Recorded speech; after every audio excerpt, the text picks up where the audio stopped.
Good evening, everyone, and welcome to the Freeman Files here on the J-Free 906 podcast channel. Welcome, Tom, Burns, and Seth. Hello. How you guys doing? Hello. Doing great. Doing Cool. great. Doing great. I am glad. Another jewel of a show last night. Oh, It was fun. It was a lot of ups, a lot of downs. Exciting though. It was, and it's one of those things because I keep getting so. This happened. I don't know if it was last week or the week before, but get so confused as to the editing of when things are happening in the money pit there, and it's like, wait a minute, what did they just say? Did they not just change this around, move the editing around a little bit? I don't know. Tom and I were talking about it. He's going to help us really walk us through all of that tonight as we go along. Yeah, good luck with that. Thank you, folks, for joining us here tonight. We really do appreciate it. And as always, I say, if you have not yet subscribed to the channel, please feel free to do so. And give us a thumbs up if you like the content that we do here for you tonight. It really helps us out a lot to understand how we are doing. And the more comments and thumbs up we get, kind of helps to get it out there to more people after the fact on YouTube. So we appreciate that very much. And I'm also over on Rumble, and I'm watching over there. A couple people watching over there too. So if you have any input you want to do, let me know. I am watching the chat there. I'll do my best to keep an eye out for you. Thank you, folks, for being here with us again. As always, we appreciate it. We're going to be talking about The Curse of Oak Island, Season 12, Episode 15, Channeling the Solution. And the solution channel being foremost in our, one of the things we're going to be talking about tonight as we go on. Some really interesting stuff. I did want to say too, real quick, for those of you who are into Expedition Bigfoot that we talk about here on the Freeman Files, the season finale is on tonight at 10 o'clock. And we'll be watching that. And then we're going to be talking about it tomorrow night. Mike Owen and maybe Seth, we'll see if he can be here with us. I saw the preview for it. It looks like it's going to be a spectacular ending to their season. So we'll be talking about that as well. And also, for those of you who are into Skinwalker Ranch, we've got some we're going to be talking about season 6 of Skinwalker, 6 or 7. Oh, shoot. 6, I think, of Skinwalker Ranch. It's going to be coming up. And also, we have locked in a date for Eric Bard and Mr. Pete Kelsey are going to join us here on the J-Free 906 podcast on April 3rd. That's a Thursday night, April 3rd. Eric Bard and Pete Kelsey. You're not going to want to miss that one. That's going to be an awesome show. So, no kidding. No kidding. I know. I can't wait. Some great stuff. And we are still working with Scott Clark and John Edwards about getting them on the show as well. Some little things are hurdles we got to clear here, but once we get that done, we're going to have those guys on the show. Now, something I did want to say to everyone that's watching right now. I do not ever allow, because this is not a political channel, we do not ever allow political talk in the chat or in the comments or any of that on this podcast. It's not what we are about. But I did want to say this, that we have a lot of friends that live up in Canada. We love and respect every single one of you. And I love to have you here on the show. I love Canada. It's a beautiful place. And we'll just keep it at that. I just wanted to point that out, that we have a lot of friends up there. And I love you guys. We have a lot of friends south of the border too. So yeah, I really do. Tom and everybody, and Colin Jameson and Kat, and so many of you in the chat that are here tonight, and even Noel Borg over in Australia. I've got friends and relatives, first cousins, a lot of first cousins. Are now U.S. citizens. They live in the States. Yep. So yeah, if you get something, and if I've got something to say about what's going on, I'll put it on my own personal page. That's fine. But it's not coming on here, and it's not going on the group page. Yep. So if you got something to say it on your own page or your own group or whatever, but here is not the place. Exactly. But we do really respect each and every one of you. And you guys are all great friends. I love going up there. I'll be back in Nova Scotia and seeing some more and hanging out up there. And I hope you guys can all come and see us while we're there. So enough of that kind of stuff. Let's get on with it, shall we? Oh, we do have a giveaway tonight. Let me show a picture of it real quick. Another cool one. And Linda, I got to say, I don't know anything about these because I don't recall getting a thing from you on it. So let me know. But what we have for tonight is this pendant that says Nova Scotia established 1795. It's really cool looking. They are from Jan Anderson. Okay, cool. Thanks, Jan. and is this a book by William S.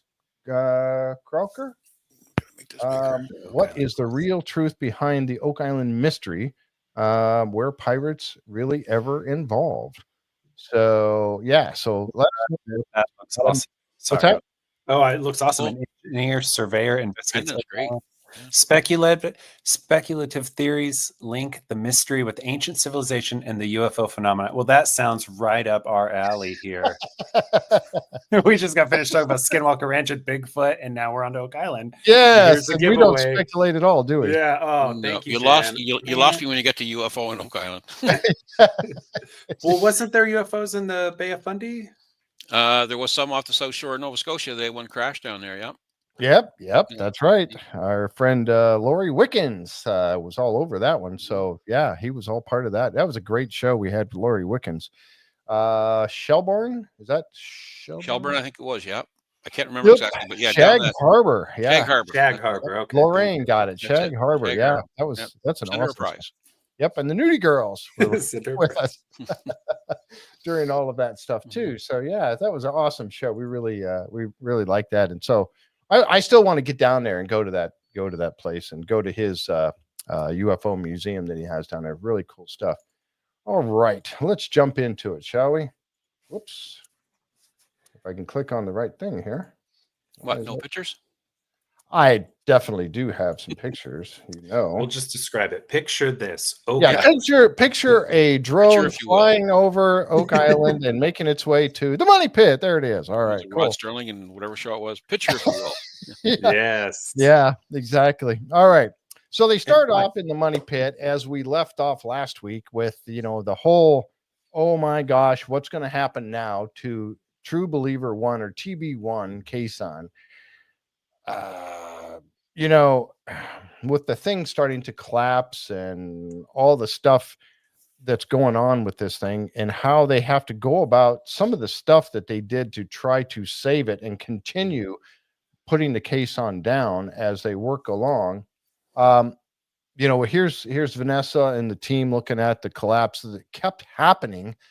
What did she say? Like every 30 minutes we got to stop every 30 or 40 minutes. Yeah, they're refilling it. Yep.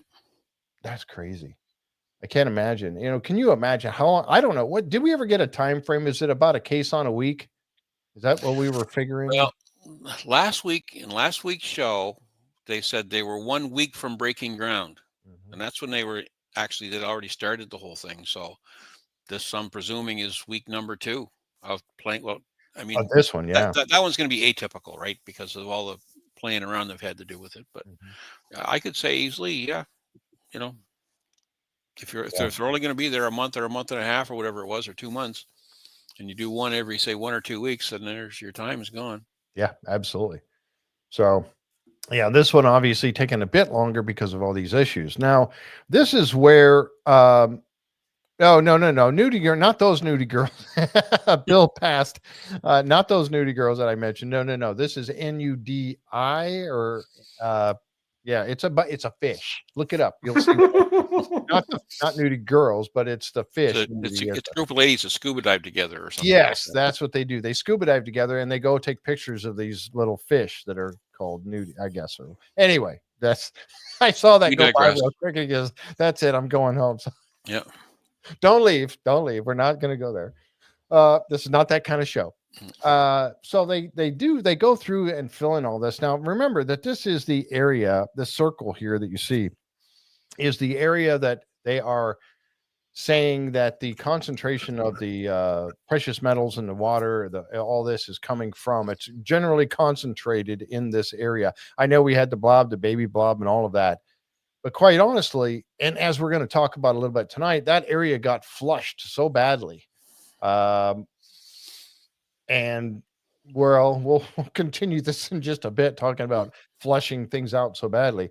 But this was that area right around the head and shaft, the chapel shaft, and you see the TB1 Caisson right there in the middle of it all. So, it's good that they're over here, but also the problem with this is, and I wanted to show this right here, the problem with it is you see this spot. This is the toonie that Marty had laid on the money pit map, and you see where it covers. This is where roughly, I mean, he just laid it down on there, but this is roughly where it covers. And look what's on the four corners of, if you can say a circle has corners, look what's on the four corners of this other caissons that have been put in there and backfilled and backfilled and backfilled. Yep. This spot has to be, and I don't know how deep those went, but this particular spot has to be one of the most confounding, but yet possibly the best place to go. Yeah. But how do you get down there with all this stuff going on? That's the problem, because as soon as you start to bore outside of in situ ground, the stability is gone. Yep. Right. That's just gravel they've thrown in those holes, and it's compacted by its own weight. They're not down there compacting it when they put it in. So that's right. That's they exactly right. So, yeah. So, I mean, what can happen? What could possibly go wrong? You know, let us count the ways. Let us count the ways. And that's kind of what you're seeing now is some of these things that are happening. One thing that, and bear with me on this little chirp there. There we go. I had to get the annotator moved over there. But so they came up with this idea, something that I had not heard of before. Obviously, Vanessa and her team and those people are very familiar with this hydrostatic pressure by adding all this water down into the caisson. She was saying that because they are, well, let me read this real quick too. Marty thinks that the natural seal has been removed from a void, and the material in the caisson has fallen into that void. Alex suggests that they could have pierced the roof on a chamber or tunnel. That's kind of what I was thinking too. That they might have pierced this opening, and because she was saying there's no plug anymore in the bottom of the caisson. Now, what do we mean by plug? That plug is the area of dirt as the caisson goes down. It's digging in this outside area, right? And you've got all this dirt in the center. That's what the hammer grab goes down and grabs all this dirt and pulls it up and out of there. That's your plug. They have gone into a spot where that plug fell right out. It's gone. The caisson is empty. And if the wood is old and doesn't float, that explains why they're not getting wood. Yeah. Yeah, there's a good point. Because they were, and then they weren't, and they got that one little piece. And I was kind of waiting for it, but that makes sense why it's not there. Yeah, that's a very good point. And Jan asked a question. I forget which Jan in the chat. I went by her. Jan scores that, but like right away. So if there's no plug, we put a bunch of water in. Isn't the water just gonna run out into the channel? Exactly. Quite possibly, yes. And aren't you just flushing all the gold and treasure even farther away potentially? Or just dumping a bunch of material in it? And I don't know. Even what's in the plug that fell out of the caisson. Yeah. And how much was in there? We have no idea of knowing for sure how much dirt and stuff was in that plug. But yeah, if you pierce the top of a cavity and you just flushed everything that was in that caisson out into it, that's bad. Now, Tom did they were talking about the caisson, and I'm going to bring up this graph real quick that Tom went out and found. But talk about this for a minute. I mean, so as far as this is where the numbers get confusing last night for me, at least, and maybe somebody can straighten me out. They said they were down 160 feet and the plug had fallen out, but they're going to put 50 feet of water into a 150-foot deep hole, which to me takes you up to 100 feet, in the ground, which is still 70 feet below sea level. But yet Vanessa said they were going to fill it to the top. Right. So the math for me doesn't work. So I have no idea what they were doing there. But when you talk about the hydrostatic pressure, this is a good slide to have up, actually. Static pressure is static pressure. It's another way to look at it, just call it dead weight, right? Like if you're going to pump water somewhere, you turn the pump on and you're continuously applying pressure man-made pressure to the water to force it forward. Okay, that's not hydrostatic pressure.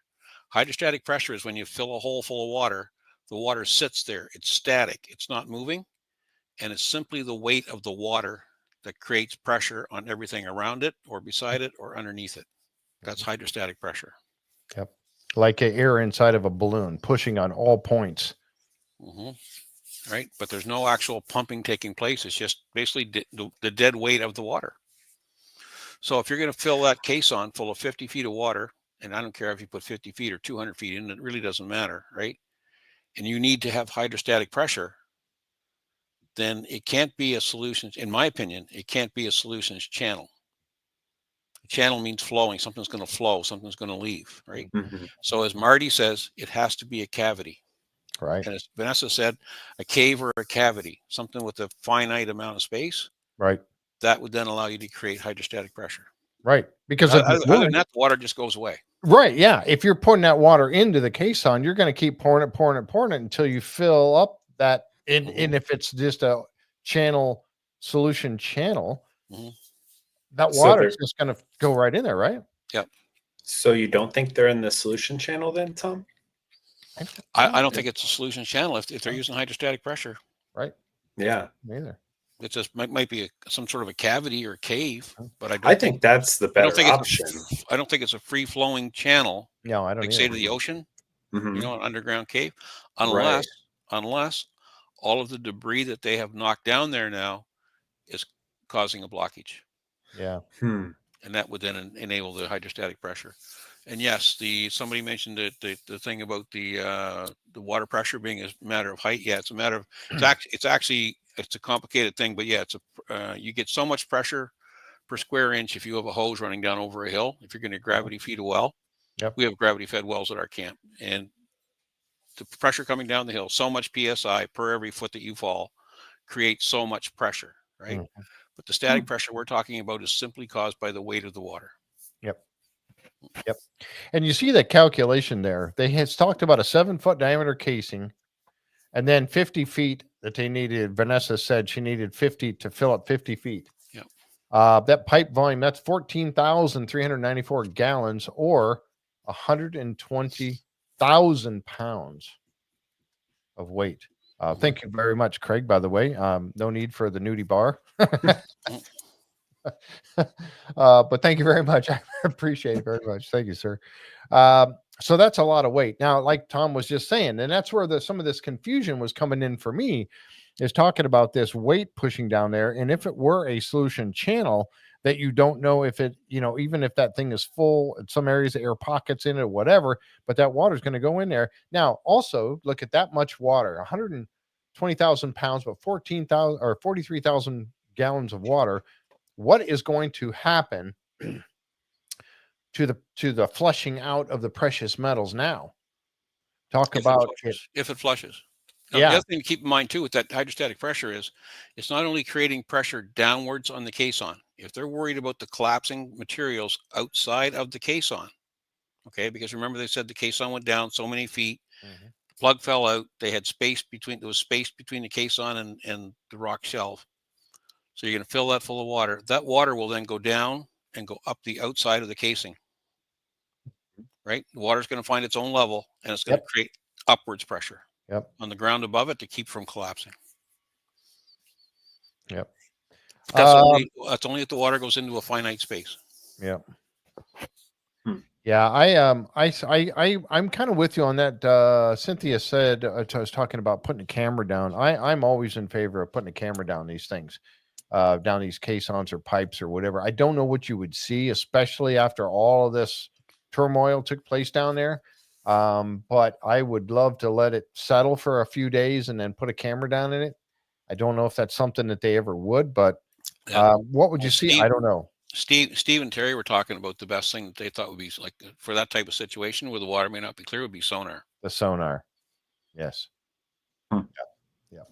Exactly. I'd rather see that sonar down there. I mean, I would love to see a camera down there, but I'd love to see the sonar. John had a good idea. Just put a bright light down C1. You might see some light. Yeah. Look. Wouldn't that be interesting? Yeah, because I think John S. said, That'd be it's mean still it's safe, but a connected. bright light down C1, even in zero visibility, you might be able to see a connection. Mhm. I mean, Yeah. worth a try. I would do it. Why So not? where all this water went, I have no idea. Right? Yeah, where's the water? Where's the material going? Yeah, and what do they do when they pull it? If they fill that thing all the way up to the top as they're removing, oh, there went Seth. As they're removing the caissons and they're pulling them all back out, I mean, do they got to pump this water out of there? I mean, how exactly does that work? Yeah, I don't know. I don't know. Over on, But I know next to the caissons where they had the caissons set up, they also had that large settling tank set up to pump into. mhm. Oh yes, yep. Mhm. Right. So it could be that they did pump the water out at some point Mhm. to make sure that they weren't losing anything. Right. I was just reading over here on Rumble. It says, appeal to heaven says, but if the water is still passing through the tunnels, you have that as well flowing with that pressure. Yeah, if it is, and it depends on what there is. I think they're I honestly believe that they're in some sort of a chamber, a vault, or well, hopefully the chapel vault would have been nice, but I think they're in some sort of a chamber where the pressure is going to build because it's going to fill it up with water. Ooh, yeah, they could. Oh, you're muted, Tom. The key word with hydrostatic is static. Yes, not moving. Right? Not moving. Mhm. Exactly. Yeah, one good comment out of Seth and he's gone. What? Just like that. I don't know what. But hopefully he'll be back. Yeah, he's just gone. Maybe a power outage or something at his Or house. call his agent. Yep. Yeah, right. All right. They did, however, get an awful lot of wood out of this TB1, and that's something that I am really, really impressed with. And I can't wait. I hope they do some dendrochronology or some testing on this wood to try to get us a date. Especially that one. Now there's been some people talking about the one we had those like three Roman numeral 3 carved into it, and somewhere, oh, that's not a Roman numeral, it's whatever. I think it really was. I think it was a marking of some sort to mark out where it goes in its construction down there. Mhm. I want to see that thing dated. I want to know what those are, and I really, really hope. Some of those timbers there are pretty healthy looking timbers. Yes, they are. Yeah, the ones on the table here are pretty crazy. Who's right? Mine? Oh yeah, she knows. She knows all about them. Yeah. So, but these and the ones, especially the ones that had the holes in them with the dowel pin went in to hold them together. I mean, yeah. Anyway, lots of good It's stuff. amazing to think you're hauling this stuff up from over 100 feet down. I know. It really is. And it Who really, digs yeah. a hole? That Seth. still blows me away to this day. Who digs a hole 100 feet deep? 10-story building. I don't know. Mhm.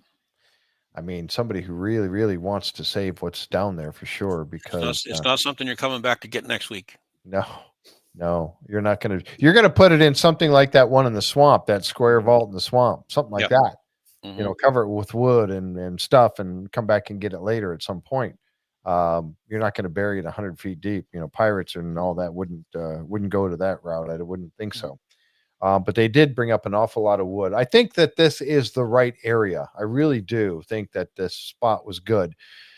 Now, if it were the chapel shaft and all of that, if that's what was down, or the chapel vault and that vault was down there, if they were in that chamber and they were hitting on top of it, remember when she said they put the tape down? She said he was talking about the guy who put the tape down. He was down. It was below the teeth, right? Yep. And they were going around the edge of the caisson. You see him in that picture. You see the guy in the picture, and he's going around the caisson, and he's hitting solid all the way around. But yet he's down below the teeth. So what is he on? What is he finding? I think they speculated that it was the edge of the hole in the bedrock or something. Or what did you catch that? I got really confused. Yeah. Again, it's one of those kind of confusing sections where they talk about cutting through a hole in the bedrock, but then they say, "Oh, wait, now we're tapping around the bottom, and we think that's bedrock." Right. So to me, they clearly cut through the ceiling of something, Mm-hmm. and whatever was there is gone. And when they're tapping below, it's not a pile of loose rubble. It's something that they can actually feel it tap on. Right. So whatever was there went down, exploded, and gone. Right. And that caisson, when it goes down there, if it was going down past the end of the teeth of the bottom caisson, then when the hammer grab goes down there, it's not going to, and you see how they open it up. The teeth, when they go into that, are going to leave an edge, maybe, I think. Or if maybe it busted through and busted a hole into a chamber, and then it left a rock rim around the outside that he's feeling with that tape weight on the end of his tape. I know I'm speculating there, but what else would that be? I can't imagine what else that would have been. And if somebody can think of that, let me know in the chat. There's Seth. Hey, sorry about that. My computer decided to just go bloop and then restart. So, oh well, glad you're back. Yeah, me too. You lost your hat, but you're back, so that's good. Oh, because I was scratching my head, going, "Huh? What happened? What's going on?" And I forgot to put it back on, but it's here. Yeah. So really, I mean, this whole thing with TB1 is so confusing. And you see that case on there, 174 and a half feet, or 174.5 down there. So I think, let's see, let's say, I think this might all make more sense to people on the ground there. Yeah, we get 4 minutes. I know. Yeah, exactly. Yeah. And that's why, I wish that now that we've been through all this, I'd love to have Terry and Steve. Terry back on now. Explain Terry and Steve, so they can explain to us in more, layman's terms of what really happened here. Yeah, Scott Barlow would know for sure. Scott would know, but Scott he doesn't want to be the center. He doesn't. I've talked to him before about coming on. He's like, all right. Okay, whatever. Scott knows stuff, but he knows a lot of stuff. He knows what's happening for sure. And again, I would love to be able to get, now that it's been aired, hopefully as we go along here, we can get some of their information about this that we just simply, it was just so confusing during the show. There it is right there where Vanessa was saying, we're dropping the tape down past my casing now, past the casing. And then as you see, Marty says, or Vanessa says, yes, we're about ready to stack another can, and then we're going to add some more water. And that's something that got me, is that, well, if you put the can on top of another can and you fill that one, the bottom can up, and then you put another one on, okay, you got some more water to put in there. Michelle, I haven't asked her yet. We will. I don't want to get her on too soon. She's one of those folks that if you get them on too soon, they can't talk about too much. But I'd like to have her come on toward the end of all of this. Yeah. Yes. And we will definitely be reaching out to her. Because they don't know what order stuff is going to air in either. So they don't know what they can say and not say. Exactly. Yeah. And I don't want to put her in that position. No. Too much, to get her caught up with that, because you heard Terry and Steve and them guys, talking about what's even aired. Has that even aired yet? Most of them don't even watch the show. I wouldn't be able to watch it if I was on the show. It would be hard. No. Especially when you have a narrative that you're following on the island and the production company has a narrative that they're following, and it may not be the same as yours. Oh, well, the guys will tell you, no doubt about it, right? There's two things going on. One is a search and one is and the other is a TV show. Right. Yeah, exactly. Yep. Can you imagine the show with Vanessa and Jeremy Church? Oh yeah, that would be pretty cool, Kevin. Yeah. Yeah. If we could ever talk Burton Cosgrove to come on too, he's another one of those guys that, I don't want to be on it. I just don't want to. Well, he shows up and gives his opinion in the chat. He does, and we appreciate that very much. Oh yeah, that's right. Yep. Yeah, right. So, Burton, you on here? That's the first time I'd heard it. I've always heard the term solution channel, but now they used the term cavity 2 or 3 times last night. My thinking is, if it's a channel, we can get to the treasure from other spots. If it's a cavity, if we can't get to it here with this caisson, is the treasure out of reach this season? You would think that I would think that would have to have an entrance into that cavity, but maybe not. Maybe it's one You're that's right. There's collapsed going to be now. a side entrance. And you know, the other thing they'd be able, just thinking out loud here, but the other thing they'd be able to tell from filling that caisson full of water is at what point does the water stop flowing out and start coming up into the caisson. That would then tell you how much volume or space is outside of that caisson. Exactly. Yes, it would. Yeah. No, got to drop a sonar down there. Case closed. Sonar all the way. Got to go sonar. Got to get it down there. Entrance on lot 5. Well, yeah, but would not be a long walk. Underground. A long dig. It could be, though. I mean, I've always wondered if there's just tunnels all across the island. Judging the wouldn't way, be you know, surprised. the Templars, those guys dug tunnels, half a mile is not a big deal. Yeah, that's really true. Yeah, that's very true. It could have been a spot right there at the hatch, where the hatch is. Could have been the entrance to get all the way over there through the slate, because that whole, the western drumlin is slate, and then the eastern drumlin is not slate, right? So it's like blue lake till and stuff. Yeah. Yep. Sediment, I guess you call it. Glacial till.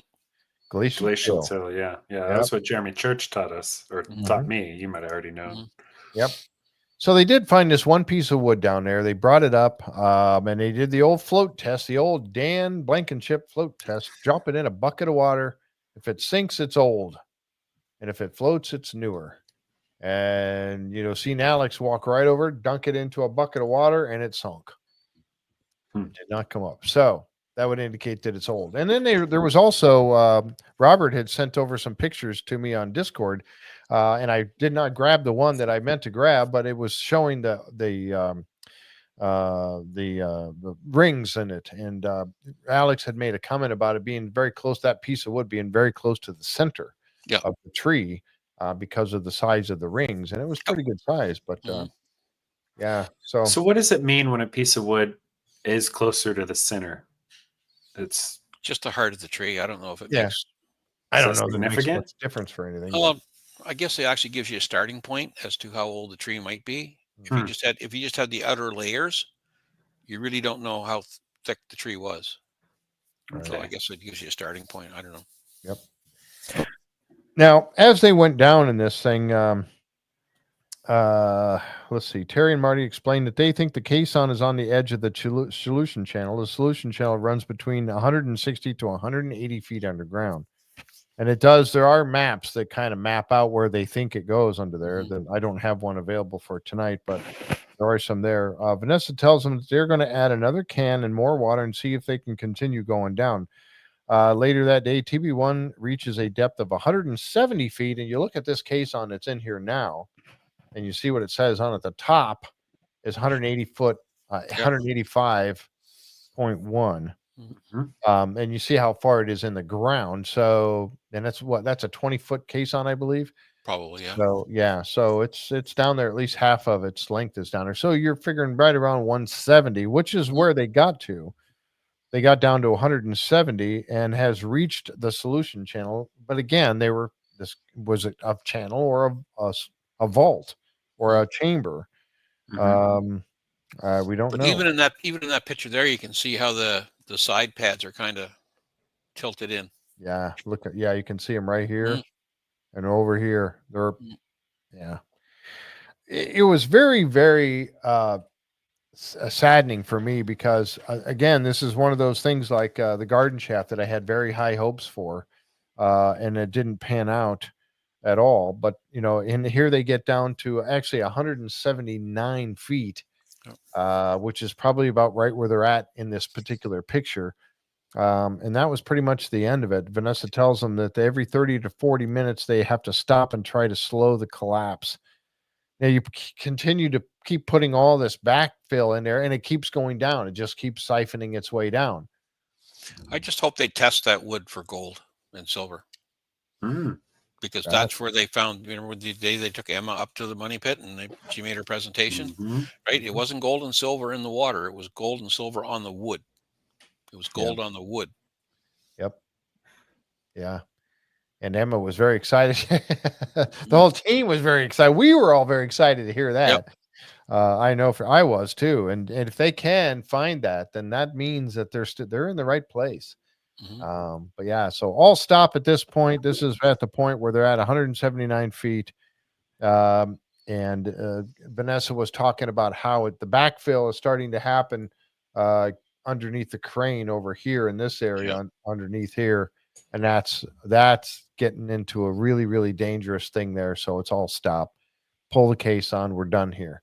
And that really, again, as I mentioned before, how it saddens me, because this spot had high potential. Now here comes the big question, and it's kind of what I was alluding to in my thumbnail and also my description of the show tonight, was, if this is the right spot, what do you do now?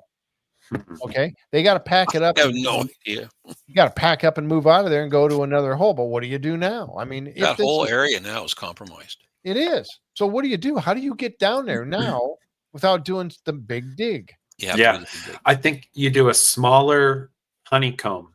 How they had the whole idea of the whole money pit area as a honeycomb. Maybe more of a targeted, hey, this blob, we're gonna do a honeycomb case something. Because I was thinking that too. Like, you can't put an X through this spot right here. You can't. I don't think you can.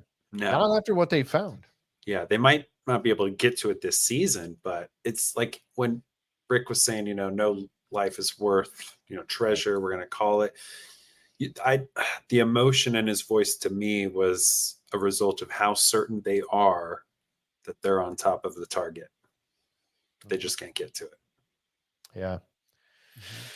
There's a good idea right there. After doing Aladdin's and maybe the Chef 6 one, you sink a lonely caisson and a little away from that. Yeah. And then try to somehow get over to it and see what happens.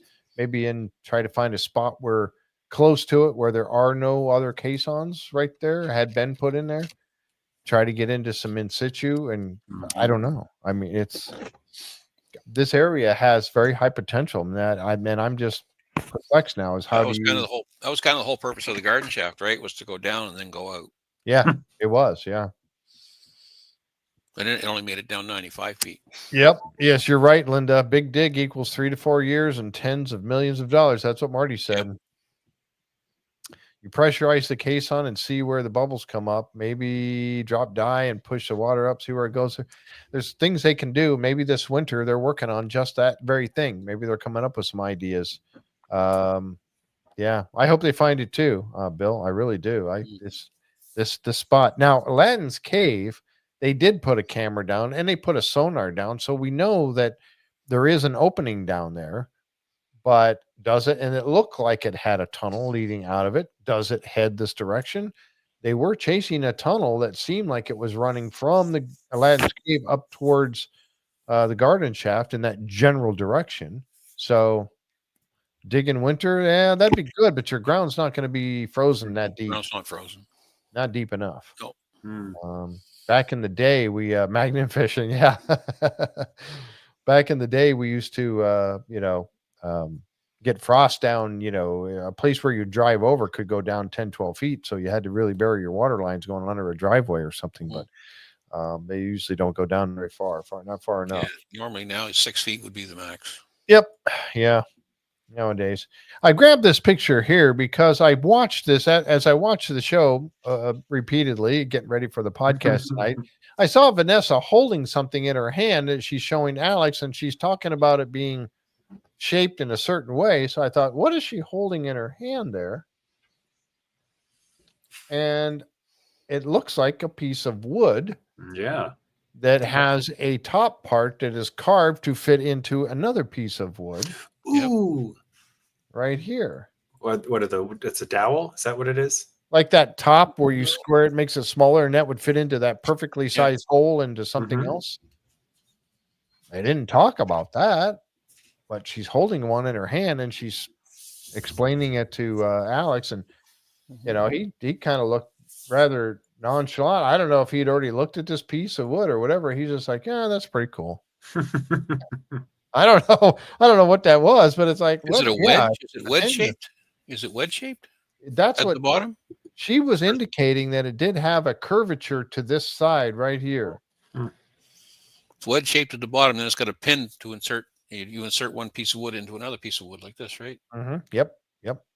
So it's got the Yeah, pin. mortise and tenon. Mortise Yeah, and something like tenon. that. Thank you. There you go. Thank A you. tenon. Yeah. I don't know. Maybe it's modern. Maybe that's why you're on April. Maybe it is. I don't know. But that was. They didn't break one of the teeth off the Caisson, did they? Oh, I hope that's not one of the teeth. Yeah, A I don't piece think of so. IKEA furniture. Yeah, piece of IKEA furniture. Yeah, yeah. Made in what? Sweden. Yeah, a tooth from the Caisson. I hope not. But yeah. So anyway, they're checking that out.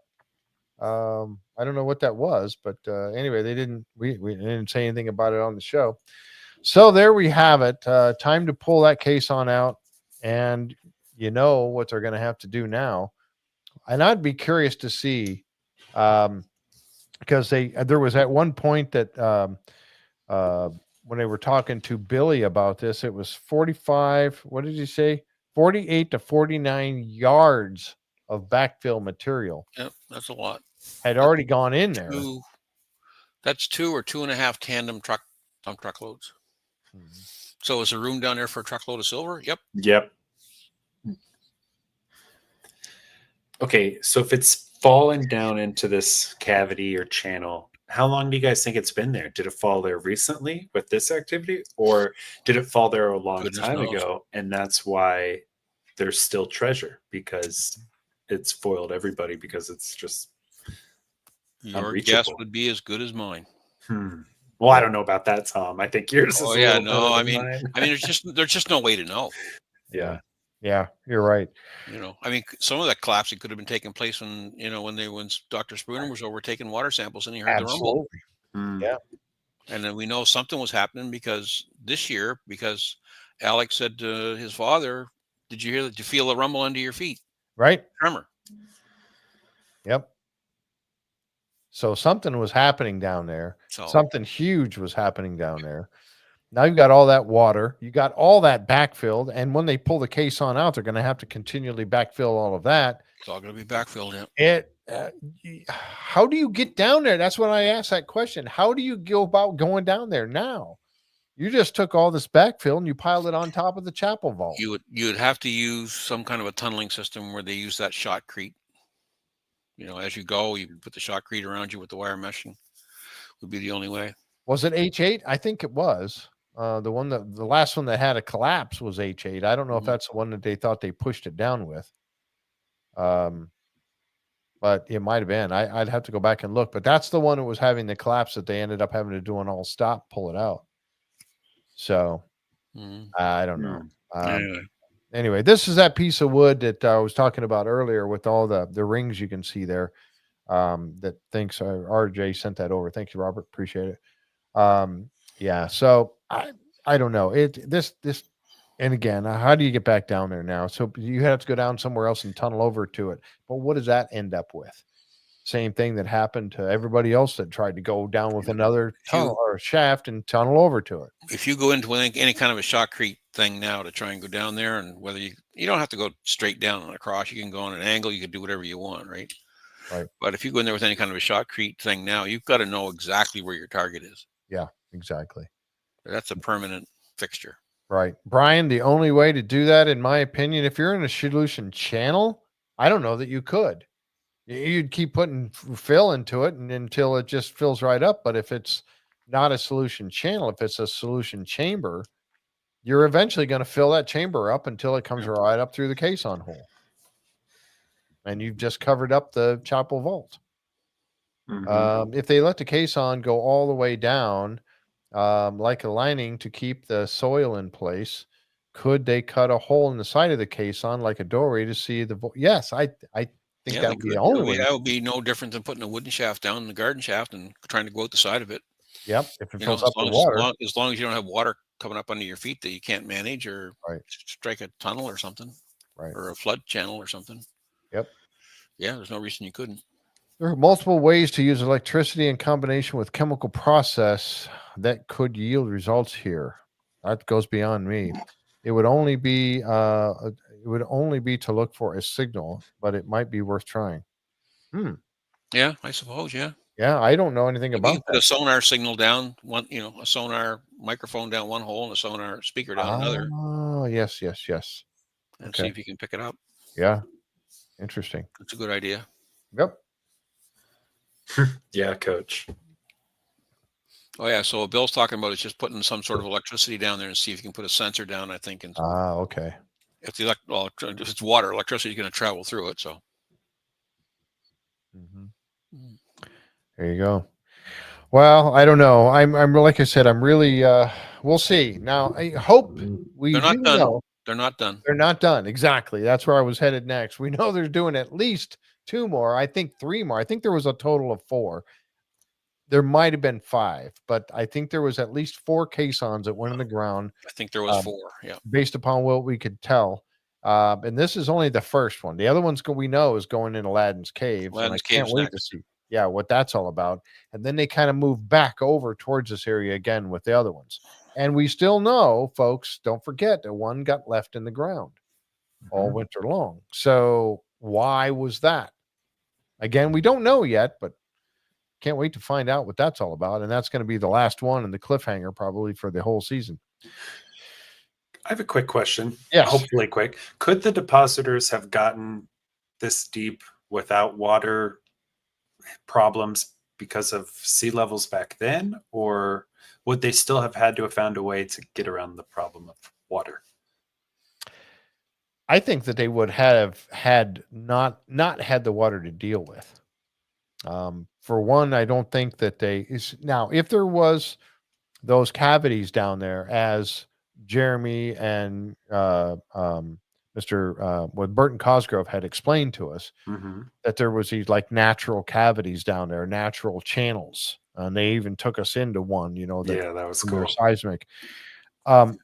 It depends on when those were there. If those were like originally the flood tunnel and they got expanded because of the rising tides and the water moving back and forth, I really don't know. It's hard to wrap your brain around all of that. But if that was the case back then, I don't think they would have been able to get in there and do all this.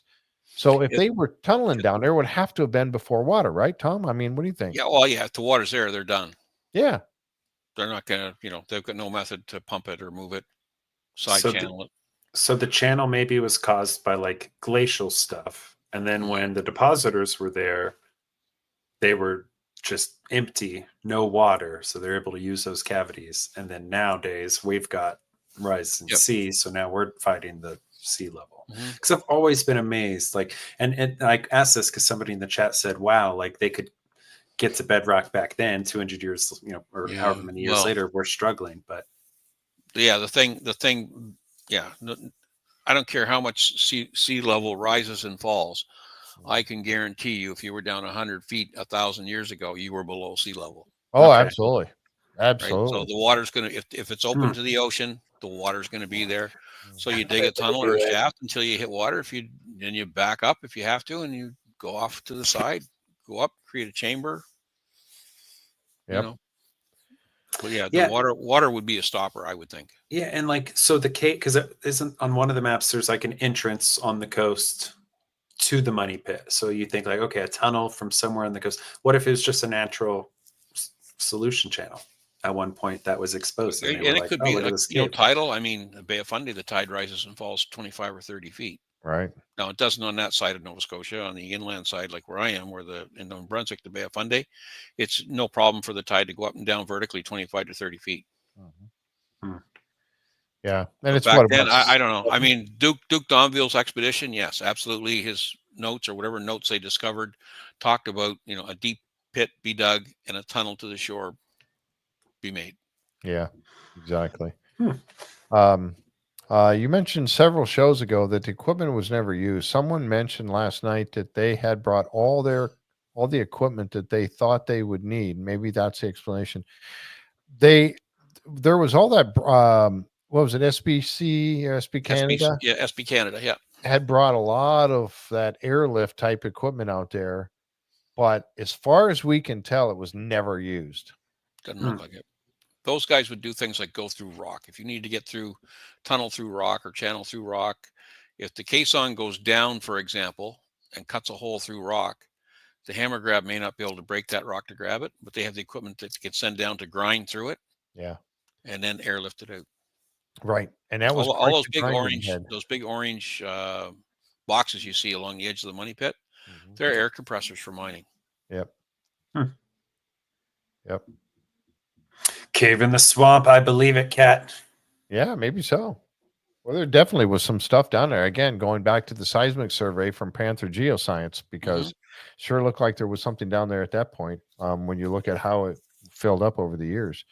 So, yeah, could very well be. Well, I don't know, but I tell you, this is something. But I'm glad, like Tom and I and Seth, we were just saying, there's 3 more caissons going down. So, and that last one could be the one that tells us, maybe that's the one where they have an opportunity, or it collapsed around that and they had to backfill it all up too. I don't know. We'll find out as we go along. All right, let's continue on, and we're going to jump over to the lab. And this is where they bring in these artifacts. I'm surprised that Carmen Legg was not there, but they bring in all these artifacts. Now, these were all things that were found in the wash plant from the TB1 spoils. I don't know if they have a good idea of the depth of these items. Yeah, they're all over 100 feet, weren't they? Yeah, that's what I'm understanding. Yes. Yeah. And we looked on these for dates. None of them had a good date on there that we could find, or there wasn't any dates on them. But there was interesting. There were a couple of different fasteners. And then you had Emma that had spoke of these 3 over here on the left side. These 3 were of an area that would take them, let's see, from the mid to 1800s. Yep. And then the nail, this one here on the far right, this fastener, she tells the group that the 4th nail dates from the mid to late 1700s. So that could very well be. So these were from TB1, and they were 4 artifacts, all from over 100 feet down. Yep. Wow. So interesting stuff. Again, you're talking TB1, and I go back to saying that was a very interesting a can going in. It was a good shot. That's the one that Steve Guptill had suggested, was it not? Yeah. That's where he had put the toonie down. Yep. They had a map sitting here on this, and we were trying to figure out exactly what these red dots were on here on this map. These are the 2 caissons yet to come, or I don't know. What was your? I was just, it's around the time that they're getting ready to pick a location for another caisson. So I don't know. It was laying on the table in front of Steve. Yeah, it sure was. Yep. Why would you have 2 dots there? I don't know. Yeah, the 2 red dots, and then this here. That I think this almost tells me this was the caisson that they just put in, but I don't know. I don't know. Yeah, hard to say. But interesting. But yeah, some artifacts that were found there. So that it definitely shows you human activity down there. That's what this comes to. Human activity. Over 100 feet deep, which is the mind-blowing part. Right. And we keep going back to that. We know that there were searchers down there that were down that deep, but were depositors. Well, if this one piece comes out to be pre-searcher, then what does that leave you with? I mean, just look at the engineering, the work, the manpower, the technology that they had to use to get the garden shaft down 95 feet. Yep. Wow. Oh, as a matter of fact, I'm sorry. There is the depth on here. TB1 95 to 110. Yep. Yeah, 95 to 110 on that artifact. So that's like a 10-story building in the ground. Yes. 100 feet. Yeah. Yep. Right? Just like about roughly. Yeah. That's pretty incredible when you think about it. It's that kind of changes how you think about it. It creeps me out as well. When you're not going through solid rock, especially. I wouldn't be able to go down there. Right. They're building it, with the walls. It's not like a solid rock, like an iron ore mine, or you just, cutting through solid rock.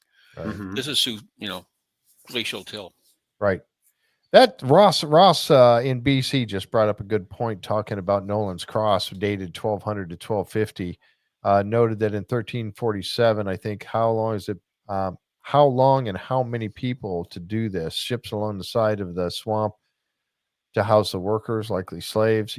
That's the point I wanted to. I'm glad you mentioned that, because, really this show last night kept focusing on that mid or late 1600s to mid 1700s time frame. Mm-hmm. Well, we know who was the main dude around that time frame as well, Duke D'Anville, right? So, Yeah. we know that it's very likely that he was there or someone was there around that time frame because too many artifacts that they found line up with that time frame. Now, Yep. that I think that's later. I think that's much later. And again, we talk about the multi-generational use of Oak Island. I think you got stuff going back to the 1200s. Again, Dr. Spooner dated that stick out of the platform in the swamp at 1200s. Yep, somebody built a rock platform there in the 13th century. Exactly. So why? But that had to be, and this path that they're following, we were going to cover that some more here. That thing has to go back much, much further than the 1700s, and all of that. Yeah, and what Spooner said last night, anything in the 1700s was not farmers or fishermen. Yes, right. Exactly. In his opinion. Yep. All right. Let's see. Is this the war room? Yeah, this is the war room session coming up next. In this particular one here, this is one where they are looking at that. What Jack Bagley? Is that a diamond? This is that lead. It's a manufactured glass, right? Piece of glass. Yeah. Yep. Paste. Is that what they called it? Paste. Yeah. Exactly. Yep. Mixed with so many different things. Mm-hmm. And something, it was kind of funny because I love when we speculate, or I speculate on the show here, and I sometimes I get it wrong, obviously, but sometimes you get it right. And this is one of those times where I said that little jewel, even though it's a costume jewelry that you'd call that nowadays, even though that was there, that had to have been paste diamond. Thank you, Michelle. That had to be from somebody of nobility. Somebody that's not going to be something that a commoner is going to wear or have in his possession, even if it's not a diamond. And that's kind of what they were concluding here, which I felt pretty good about. Here you got Jeffrey and John, and they are with the American Gem Trade Association.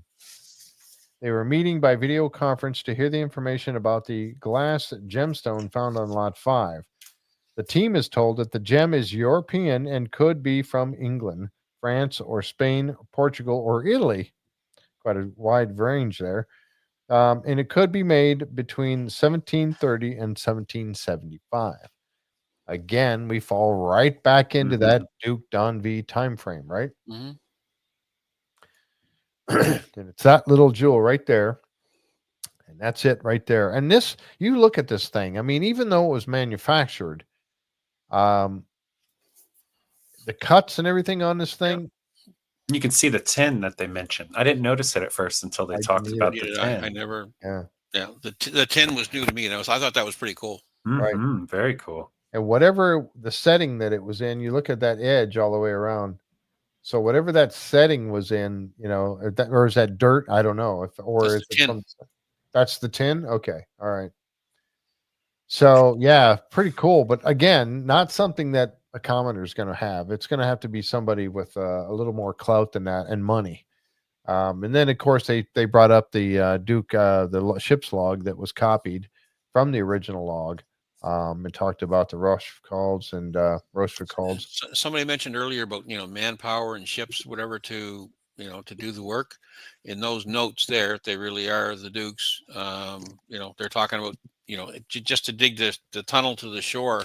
He dedicated, I think it was like 200 men for 2 weeks or something like that, or 10 days or something. So in this section right here, you see 50 men. That was just for part of this work. 50 men. 50 men was they sent to another island to cut down trees. There you go. Just to go cut down trees and bring them over. Cut down trees, yeah. Yeah. Pretty crazy, huh?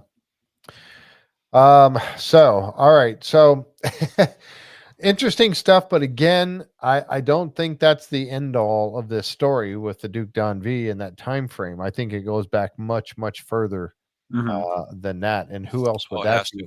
You're getting back into the Templar time frame.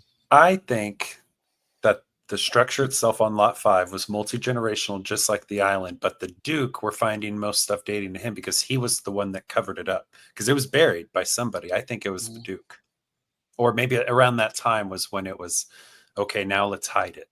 Right. Or his could only be one of the possible treasures. Right? Yes. Because what drives you crazy the most is we know who was all around here in the 1500s. We know who was here in the 1600s. We know who was in the 1700s. You get everything from the Portuguese to the Spanish to the British to, Vikings in the 1100s. Yep. Right. Yep. But what the thing that drives me crazy sometimes is we know why they inhabited a place like Halifax. It's a nice port, strategic location. We know why they went to a place like Cape Breton, right? Build a fort, strategic location, come up into the Bay of Fundy, go to Annapolis Royal, nice sheltered harbor, build your forts and cabins in there. St. John River, easy travel up into New Brunswick off the Bay of Fundy, good strategic location. What is so strategic about Oak Island? If you look at There's it, no natural resources, right? No transportation, no valuable minerals. Yeah. There's nothing there. Great place to hide something.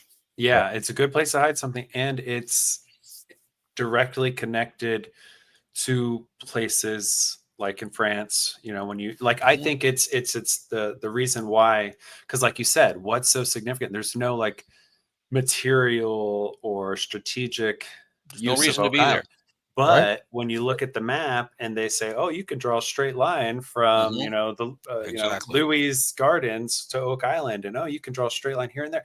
And the archaeoastronomy connections, when you look at it through that lens, I think that's where people who don't even have a map but just know where to start from and what knowledge to use because they're initiated, how to look, that they could find Oak Island. Right. And that's why it's been used for hundreds of years. Yeah. It's a great place to hide something, right? Yeah, it has no strategic value. None. But you could easily come around. Well, I don't know if it's the water's not that deep over there on that side. It's at the back of a bay with 300 other islands in it. Right. Yeah, a lot of islands I've seen. Right. There's 360 islands or something in that whole area or something. Yeah, exactly. There's a lot of them. So it's a small island at the back of inconspicuous, unimportant, shallow. Really, it's a shallow bay. When you look at some of the harbors around here, like Halifax Harbor, St. John's Harbor, even going into the Digby Neck or Annapolis Royal, St. John Harbor, those are all deep harbors. And they don't ice over in the winter. Mahone Bay ices over in the winter. Oh. Yeah. There's no reason to want to use it as other than a hiding spot. Right, exactly. Which is ideal. Like you said, it's an ideal place because nobody's going to want to go there because it has no value to it. Correct. So, it leads me to believe, and I know I'm going to go out on a stretch here, but just kind of leads me to believe that what if Duke D'Anville was there to try to, if he had some knowledge or thought of there might be something there to get out to make a withdrawal of, I don't know. Could be. And that's what I got thinking about. Maybe he was there because he was he was like the first treasure hunter that was going there to try to get something out of it. But they did talk about all their money that they had on the ship. Well, yeah, he was supposedly hiding the money that they weren't going to take up to Louisburg. Right there, because they thought the British were going to come back and take over the fort again. Right. So he was there. He was hiding the money because, and he says somewhere in his notes, it would be pointless to take it back across the ocean. Right. Exactly. So they'd have to have a good hiding place. So I don't know. All right. It is time for the giveaway. So let's, I got the picture up there again. And I'll let Linda give a little more description on this. And as we go along here, but this is, these are gifts from Jan Anderson. Thank you much, Jan, for that. And to be eligible for these, you need to be a member of our Facebook group page, which you will find a link for that down below in the description of the show. And what Linda does is she'll put out a picture of the giveaway for the coming week's show. And as a member, you'll see that. And all you have to do is post a comment to that post and say, yes, that's it. A comment to that post and say yes on Facebook there, and you'll be entered into the drawing. You can only allowed to win once until we get to the season finale, and then everybody's back in if you've already won. So don't keep trying to put your name on there. And we've kind of mentioned before too that if you have a different name in Facebook that you have on YouTube, make sure you tell Linda because she needs to know that information. Can you tell us a little bit more about these? And I don't know anything about them. They're Jan's. Okay. Jan bought the necklace and has had it. And the book I actually have myself. It's an oldie. It's referred to on the show. They've read it. It's not like new information that nobody's seen, unfortunately. But I can't tell you a lot about it, honestly. Okay. I read it 6 or 7 years ago. It's mostly about pirates. And the possibility of some of the treasure being pirate oriented. I don't know if that helps. Cool. All right. Thank you very much. Yeah, that's all I know. All right. So we're going to do the spinaroo. And like I said, I told you how to be eligible for this. And then Linda, she has all the names on her little spinner on her phone. And yeah, enter down there. And I'm going to put you in solo layout and we'll get that done. It's not coming up. Hang on.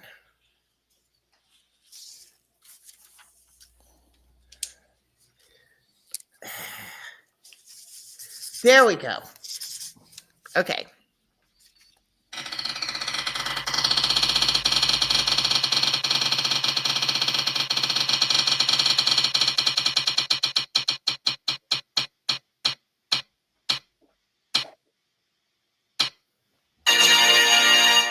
Greg Papalo? Yeah. Greg Papalo. Let us know if you are here. You must be present to win. So yeah, let us know if you're here. And if it turns out you are not here, we'll spin again and we'll try it once more. All right. So let us know. What was that name again? Papalo? Greg Papalo, I think. All right. And Warren Kelly, thank you very much, sir. I appreciate that very much. Thank you, Jeff, for keeping us up to date. Love the show. Thank you, Warren. That's See, good. Appreciate that. Bill asked a question there a while ago. Bill passed about, what about the other islands around? The other islands around have been explored, the ones that aren't totally private. Yeah. And there's nothing they can find or relate to the other islands that's even close to what they find on Oak Island. Right. Yeah, that one that the island that's right there off of Smith's Cove and Isaac's Point. That's privately owned. Somebody owns that whole thing, so they can't. Frog Island. Is that Frog Island? Frog Island. Yes, thank you. And then there's the little island that Sam Ball used to own too. But there's nothing been found. According to Laird, there's nothing archaeological in nature that on those other islands that would even come close to what you're going to find on what they're finding on Oak Island. Yeah. Was it Frog or Apple where they had the guy come approach them and want money from them? Oh gosh, I don't remember. I think it was Apple. Yeah, I'm not sure. But I'm not sure. I like to get on Google Earth and look at all the islands and imagine that, I would buy this island and put my house here. There are houses on some of those islands, and sometimes Frog Island has they're for sale. There's some mansions on some of those. Well, guys, here we go. I know we just need to go together. Yeah, exactly. Yeah. Like a timeshare. Well, we could have bought the Blankenship house. That'd have been nice, but now underwater. Oh, that island is now underwater. Which one, Michelle? Yeah, which one? Frog or Apple? The one that they were Apple approached by the fellow about. Yeah, Doug Simmons said his middle name is Greg Propeller. Nice try, Doug. I'm thinking that. It looks like we're going to have to spin again. I don't think we haven't had to do this for quite a while. I know. I haven't seen. Spin that wheel. I don't see Paula Creed. No, I haven't seen anybody pop up and say I'm here yet. Yep. So, all right, we're going to have to spin again. You ready, Linda? I'm ready. All right, let's do this. I'll get you back in solo layout. There we go.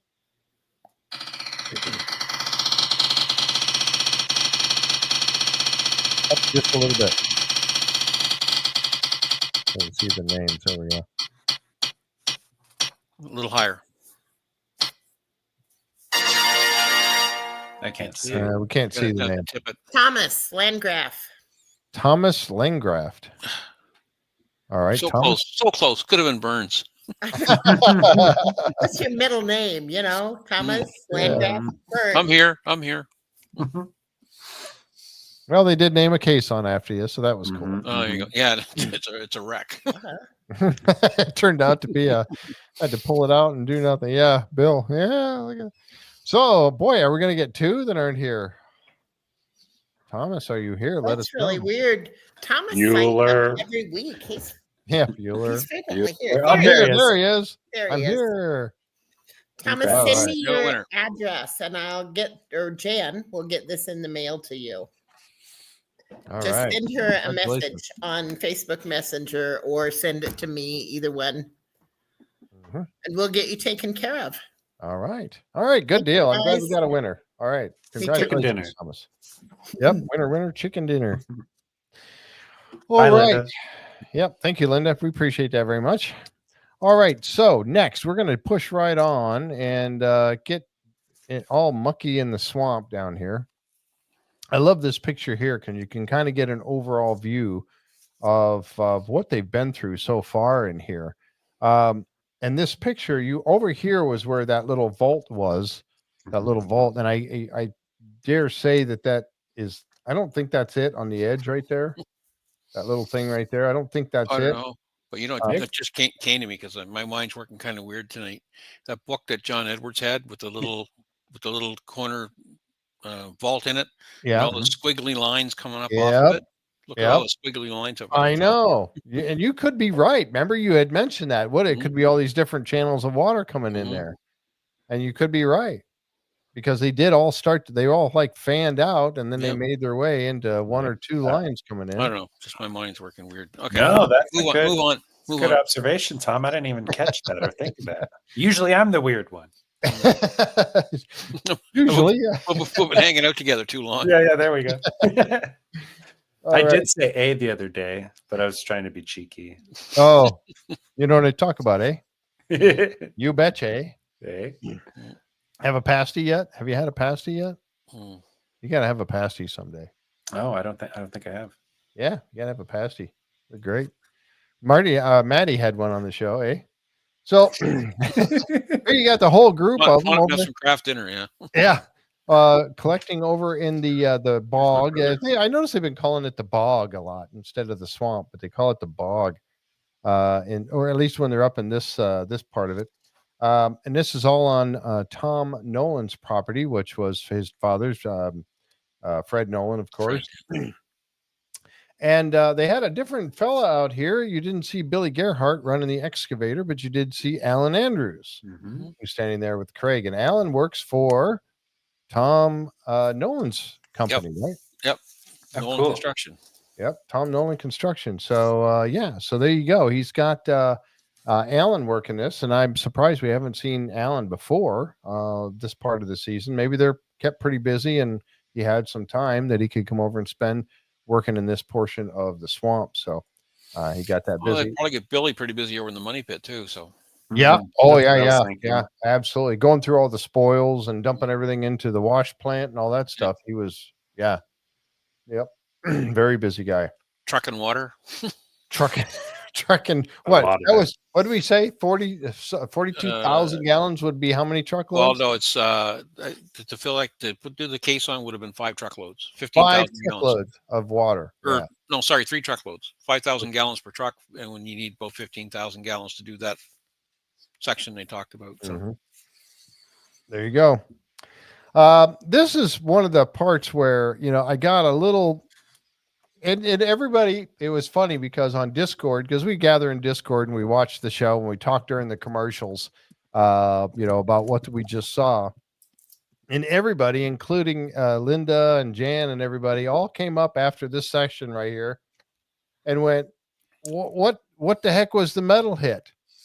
Because Gary's over there and he's swinging his Mind Labs, and he's got beep, beep, beep, beep. He's got a hit there, probably a piece of iron that had that tone to it. When he finds iron, they go over there and Marty starts digging, and you see he dug under some muck and he got some dry stuff, and he pulls out a piece of brick. Piece of brick does not show up on unless he's got some special Mind Labs metal detector that I've never heard Gold of. brick, maybe. Right? They're like, okay, we're digging for a hit, and then piece of brick, cool. Yeah, he Let's pulls move out a on. piece of brick. On to the next one. It's like, wait, Mm. what? Where's the metal hit? That's what everybody was asking. Where's the metal hit? But what was your take on this this piece here? Yeah, Tom? I think that's a piece of surface, just stuff. Because when he digs down, he pulls out. He's gone below the muck. He's back into the dry ground again. He pulls it up, and if that's out of the dry ground, it's roughly the same color. That the hand you see there is actually Marty's. It's clean. And then when they show you the other really close up shot, it's Gary's hand. And Gary's hand, as you can see, is covered with black muck. Yeah.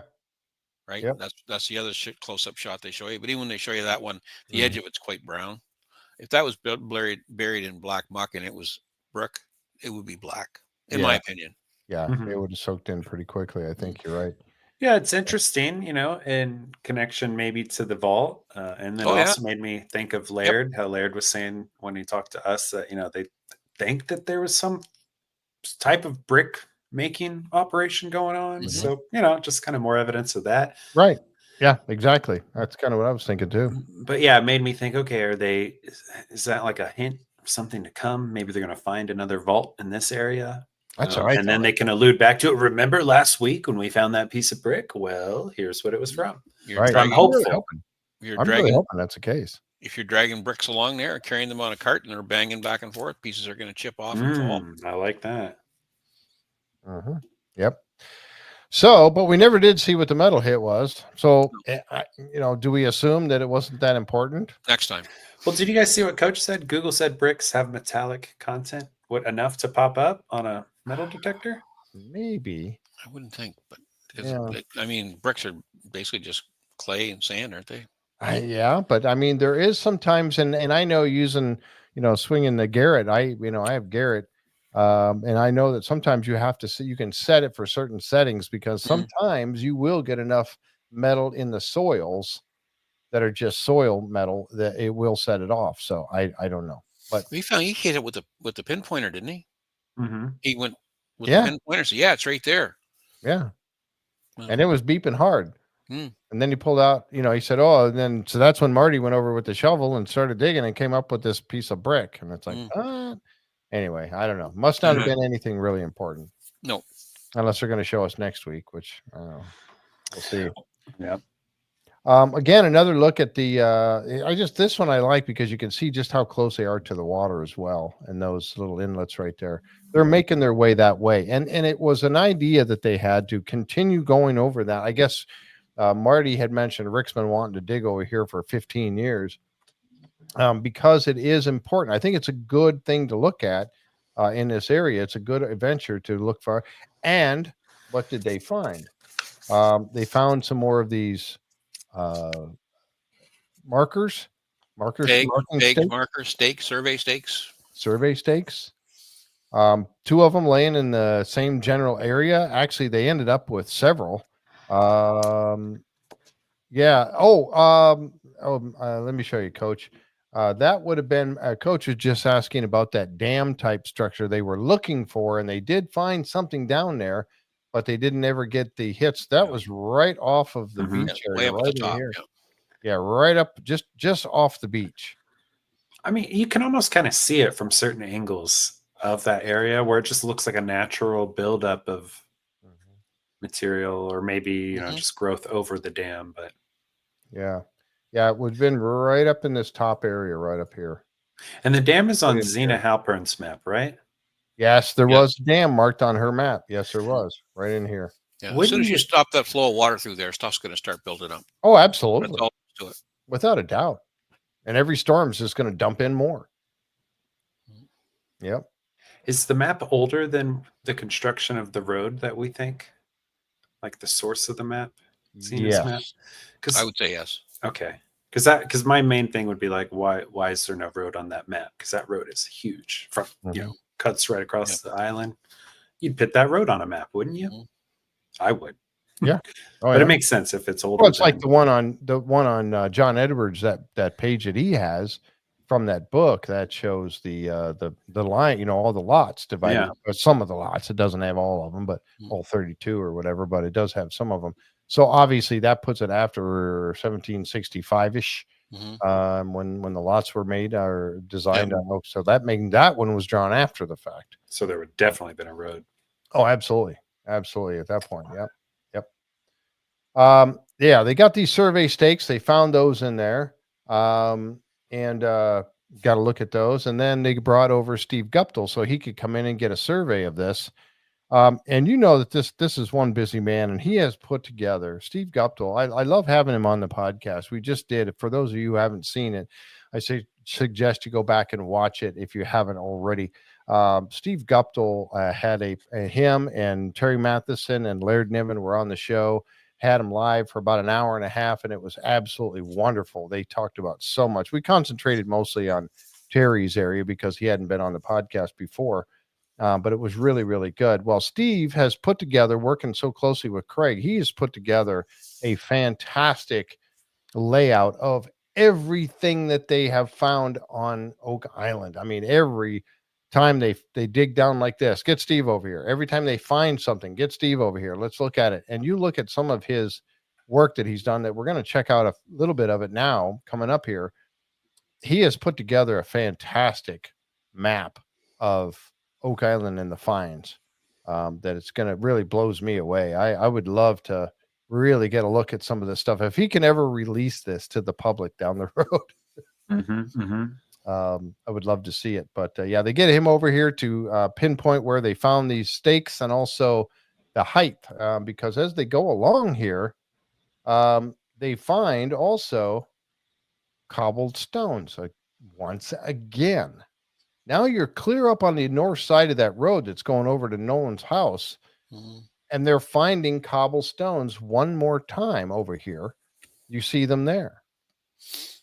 And they bring in Ian Spooner, and Ian comes over and he's looking at it and he's like, this is definitely man-made. Yeah, like Terry said, all these stones are hand sized. Yep. Easily able to be moved by a person. Yep. Absolutely. I don't think we needed Spooner to figure that out. I think we could have nailed that one down. Right. As soon as I saw this, I remember I go, that's the road. Yeah. And it must be. So, they've been following a road similar to this all the way down from the southeast corner of the swamp. We're going to get to that when we go over to the war room where they had Steve. And Steve mentioned when he was on the podcast about having a presentation coming up. Well, here it is. We asked him about that when they were on the podcast. I asked him about, all that stuff seems to be all on one side of the swamp. Do you think there's any reason for that? And it was just like, stay tuned. Yeah, exactly. Yeah. Because he didn't know when it was going to happen, and it ended up happening this week, or last night. But anyway, so you see the stones there, and that's just a continuation. And again, you have all that going on, and I can't wait to get to this portion. And they're talking about how wide it is. You see Tom standing there showing his arms apart. That it's one section coming through there. And then you see Scott doing the same thing. He's talking about how wide it is. It's clearly defined. That's stone path. No, that's just the way we measure things around here. Oh, it's about this big. Yeah, that fish I caught. Yeah, about yay big. Yeah. And here's just another look at it. And again, to show where that dam was, that would have been right about in here, right in that general area right there is where they found that dam. And they found something. They never went down to see some of the pictures we see off Tony's tours this summer. I think they did do some work in there. I thought so too. I thought they did. Yep. We may see that yet this season. Get back in there, but they had to get a special permit because it went down below where they were allowed to go. It was over 6 feet deep.